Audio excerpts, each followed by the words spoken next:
रिशे काफी ज्यादा गुस्से में आ जाती है और कहती है यान से कि मैं आपके इन मामलात को समझ नहीं पा रही कि आखिर आपके दिल में चल क्या रहा है।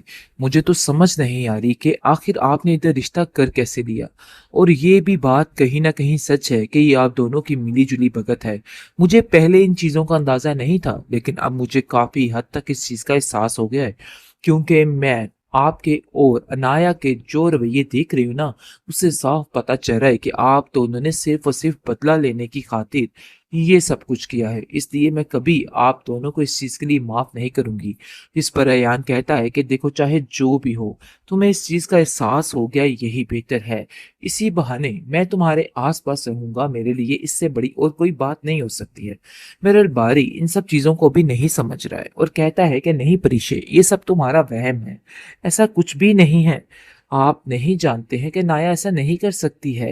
अरे वो बहुत ओपन माइंडेड है और उसके जहन में इस तरह की बातें नहीं आती हैं। इसलिए तुम भी इन सब बातों को लेके परेशान होना छोड़ दो। जिस पर परिशे कहती है कि मेरी बातों में हकीकत है, मैं जानती हूँ इस बात को, लेकिन शायद आपको मेरी बात का यकीन नहीं आ रहा और आपको ऐसा लग रहा है कि जैसे मैं अपने से ये सारी बातें कर रही हूँ, लेकिन ऐसा कुछ भी नहीं है। बहुत ज्यादा परेशान हो चुकी है वो, लेकिन जी आप देखेंगे कि उसकी परेशानी में नाया उसका साथ देती है बारी का और कहती है कि देखो, पता नहीं तुम्हारी बीवी बीवी मेरे बारे में क्या क्या वहम गुमान लेके बैठी हुई है। उसको समझाने की कोशिश करो कि मेरे दिल में ऐसा कुछ भी नहीं है। अगर उसके दिल में ऐसी कोई बात मेरे बारे में आ रही है ना, तो अपने दिल से निकाल दे। मैं आप दोनों का बुरा नहीं चाहती, बल्कि आप दोनों की खातिर ही ये सब कुछ करने को तैयार हुई हूँ, ताकि तुम्हें पता चल जाए कि मैंने अपनी जिंदगी को स्टार्ट कर दिया और मेरे दिल में भी अब ऐसी कोई बात नहीं है। लेकिन परिशे इन सब बातों को नहीं समझ पा रही है, जो कुछ मैं करने की कोशिश कर रही हूँ। तमाशे ऐसे ही चलेंगे, मुझे तो इस चीज का इल्म ही नहीं हो रहा है। आप देखेंगे कि वो कहती है कि मुझे नाया और अयान की हरकतें काफी ज्यादा मशकूक दिखती हैं, जिसको सुनकर वो कहता है कि कैसी बातें कर रही हो परिशे, मुझे तो तुम्हारी समझ नहीं आ रही है कि आखिर तुम्हारे दिल में उसके खिलाफ इतना जहर क्यों भरा है। मैं मानता हूं कि माजी में जो कुछ भी हुआ, लेकिन अब वो ऐसा कुछ भी नहीं चाहती और ना ही तुम्हारे बारे में कुछ गलत सोचती है। फिर आखिर तुम ये सब कुछ करने की कोशिश क्यों कर रही हो। जिस पर वो कहती है कि मुझे ऐसा लगा तो मैंने आपको कह दिया। हरमिनाल को भी इसी किस्म का शक है और वो कहती है कि यान के साथ इसकी मंगनी कोई आम बात नहीं है और ना ही कोई ऐसी बात, मतलब ये है कि इन्होंने कुछ करने की कोशिश की है और जानबूझकर प्लानिंग के तहत ही सब कुछ किया है। बहुत जल्द ये राज भी फाश हो जाएगा और पता चल जाएगा कि आखिर क्या हो रहा है और क्या नहीं हो रहा है। ये दूसरी तरफ मैसा काफी ज्यादा गुस्से में आ चुकी है और कहती है कि मुझे अभी और इसी वक्त इस घर से कोई और घर चाहिए, क्योंकि मुझे इस घर में नहीं रहना है। मैं इस घर की जब की आई हूँ ना, मैं सिर्फ और सिर्फ इस लड़की के बारे में ही सुन रही हूँ, यानी कि ये डॉक्टर बन गई और मेरा बेटा निकम्मा रह गया। आखिर ये सब कुछ क्या है। इस पर जुबैदा कहती है कि अगर तुम बच्चों के दरमियान इस तरीके से मुआवजे करोगी ना, तो देखो तुम्हें कुछ भी हासिल नहीं होगा, सवाए परेशानी के और क्या है तुम्हारे पास, और कुछ भी नहीं है। जिसको सुनकर वो कहती है कि मैं इस परेशानी से निकल कर ही दम लूंगी, चाहे जो मर्जी हो जाए। मुझे पता है कि अब मुझे कैसे इन मामलात को संभालना है, क्योंकि तुम्हारे साथ रह के मेरी जिंदगी इसी तरीके से जाड़ और बियाबान रहेगी। मैं अपनी जिंदगी को जीने के लिए कुछ भी कर सकती हूँ, तो बेहतर यही है कि तुम भी अब ये सोच अपने दिल से निकाल दो कि आदम मजीद तुम्हारा साथ देगा और तुम्हारे साथ होगा। बहुत जल्द उस पर तुम्हारी हकीकत खुल जाएगी और सारा कुछ खुल के सामने आ जाएगा। फिर सारे राज फाश हो जाएंगे कि तुमने किस कदर घटिया हरकतें की हुई हैं। अनाया और अयान दोनों मिलकर बड़े बुरे तरीके से जाल फंसाने की कोशिश कर रहे हैं परीशे के ऊपर। परीशे बेचारी परेशान हो चुकी है कि आखिर ये सब कुछ क्या हो रहा है, और वो कहती है कि अयान तुम्हें शर्म आनी चाहिए।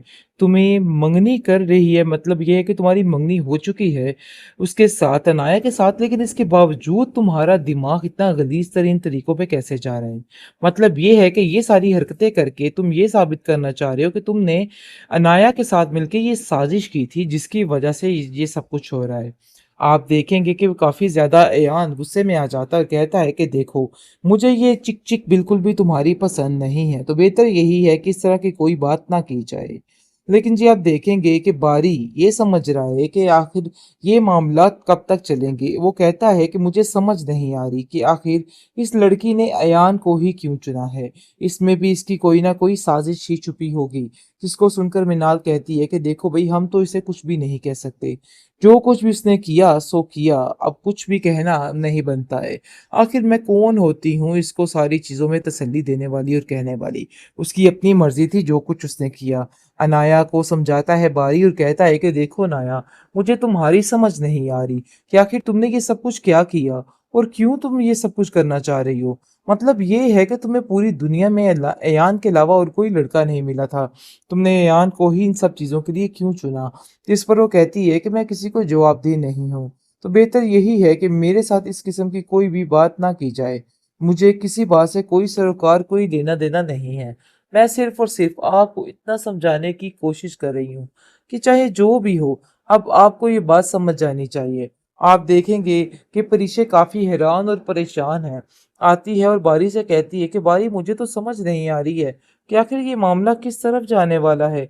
आखिर कब तक ये तमाशे ऐसे ही चलेंगे। मुझे तो इस चीज का इल्म ही नहीं हो रहा है। आप देखेंगे कि वो कहती है कि मुझे नाया और अयान की हरकतें काफी ज्यादा मशकूक दिखती हैं। जिसको सुनकर वो कहता है कि कैसी बातें कर रही हो परिशे, मुझे तो तुम्हारी समझ नहीं आ रही है कि आखिर तुम्हारे दिल में उसके खिलाफ इतना जहर क्यों भरा है। मैं मानता हूँ कि माजी में जो कुछ भी हुआ, लेकिन अब वो ऐसा कुछ भी नहीं चाहती और ना ही तुम्हारे बारे में कुछ गलत सोचती है। फिर आखिर तुम ये सब कुछ करने की कोशिश क्यों कर रही हो। जिस पर वो कहती है कि मुझे ऐसा लगा तो मैंने आपको कह दिया।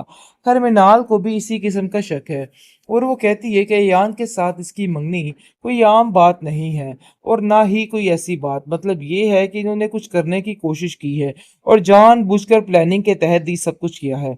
बहुत जल्द ये राज भी फाश हो जाएगा और पता चल जाएगा कि आखिर क्या हो रहा है और क्या नहीं हो रहा है। ये दूसरी तरफ रुमैसा काफी ज्यादा गुस्से में आ चुकी है और कहती है कि मुझे अभी और इसी वक्त इस घर से कोई और घर चाहिए, क्योंकि मुझे इस घर में नहीं रहना है। मैं इस घर की जब की आई हूँ ना, मैं सिर्फ और सिर्फ इस लड़की के बारे में ही सुन रही हूँ। यानी कि ये डॉक्टर बन गई और मेरा बेटा निकम्मा रह गया। आखिर ये सब कुछ क्या है। इस पर जुबैदा कहती है कि अगर तुम बच्चों के दरमियान इस तरीके से मुआवजे करोगी ना, तो देखो तुम्हें कुछ भी हासिल नहीं होगा। सवाए परेशानी के और क्या है तुम्हारे पास, और कुछ भी नहीं है। जिसको सुनकर वो कहती है कि मैं इस परेशानी से निकल कर ही दम लूंगी, चाहे जो मर्जी हो जाए। मुझे पता है कि अब मुझे कैसे इन मामलात को संभालना है, क्योंकि तुम्हारे साथ रह के मेरी जिंदगी इसी तरीके से जाड़ और बियाबान रहेगी। मैं अपनी जिंदगी को जीने के लिए कुछ भी कर सकती हूँ। तो बेहतर यही है कि तुम भी अब ये सोच अपने दिल से निकाल दो कि आलम मजीद तुम्हारा साथ देगा और तुम्हारे साथ होगा। बहुत जल्द उस पर तुम्हारी हकीकत खुल जाएगी और सारा कुछ खुल के सामने आ जाएगा। फिर सारे राज फाश हो जाएंगे कि तुमने किस कदर घटिया हरकतें की हुई हैं।